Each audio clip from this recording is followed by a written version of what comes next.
চলে আসলাম এখন সৈয়দপুরের হাটে, যেটা আমাদের বন্দরের সবচেয়ে বড় হাট। আসলে এখানেও কিছু গরু দেখা যাচ্ছে এখন সময় থাকে। ঈদের আর কয়েক ঘন্টা বাকি, আসলে বেশি সময় নাই। এখন রাত বাজে 8টা। যারা এখনো গরু কিনেন নাই, এখনো সৈয়দপুর হাটে একটু ঘুরতে পারেন। বেশি একটা গরু দেখা যাচ্ছে না, কিন্তু ভিতরে গেলে বোঝা যাইব যে আসলে কতটুকু গরু আছে। ভিতরে গিয়ে দেখা যাচ্ছে যে আসলে কতটুকু গরু আছে। এই এখানে কয়েকটি বড় বড় গরুও দেখা যাচ্ছে সৈয়দপুর হাটে।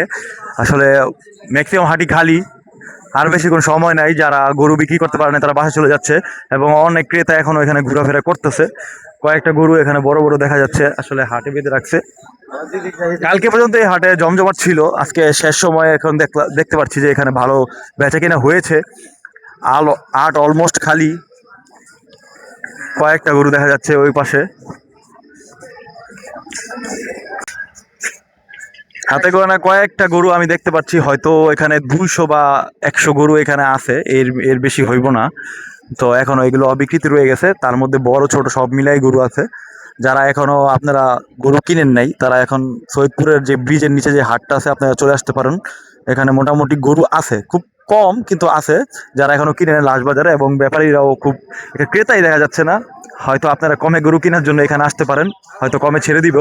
তো আজকে এখান থেকে আমি ভিডিওটা শেষ করতেছি, এবং এই ভিডিওর সাথে সাথে আমি আরও কিছু ভিডিও আপনাদের বলতে চাচ্ছিলাম যে 2026-এর এটাই আমার শেষ ভিডিও এই গরু হাটের। তো ইনশাল্লাহ যদি বেঁচে থাকি পরের বছর আপনাদের সাথে আবার আসবো এই গরুর হাট নিয়ে। তো যারা আমার এই ভিডিওগুলো ফেসবুকে দেখেন তারা অবশ্যই আমাকে ফলো দিয়ে পাশে থাকবেন, এবং আমার নতুন নতুন কন্টেন্ট আপনার সামনে আসবে।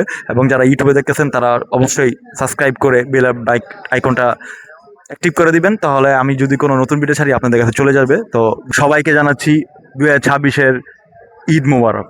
সবাইকে ঈদ মোবারক, অগ্রিম ঈদ মোবারক জানিয়ে দিচ্ছি, কারণ এটাই আমার শেষ ভিডিও গরু হাটের। তো সবাই ভালো থাকবেন, সুস্থ থাকবেন, এবং বেশি দিয়ে গরুর মাংস দিয়ে রুটি খাবেন। ধন্যবাদ।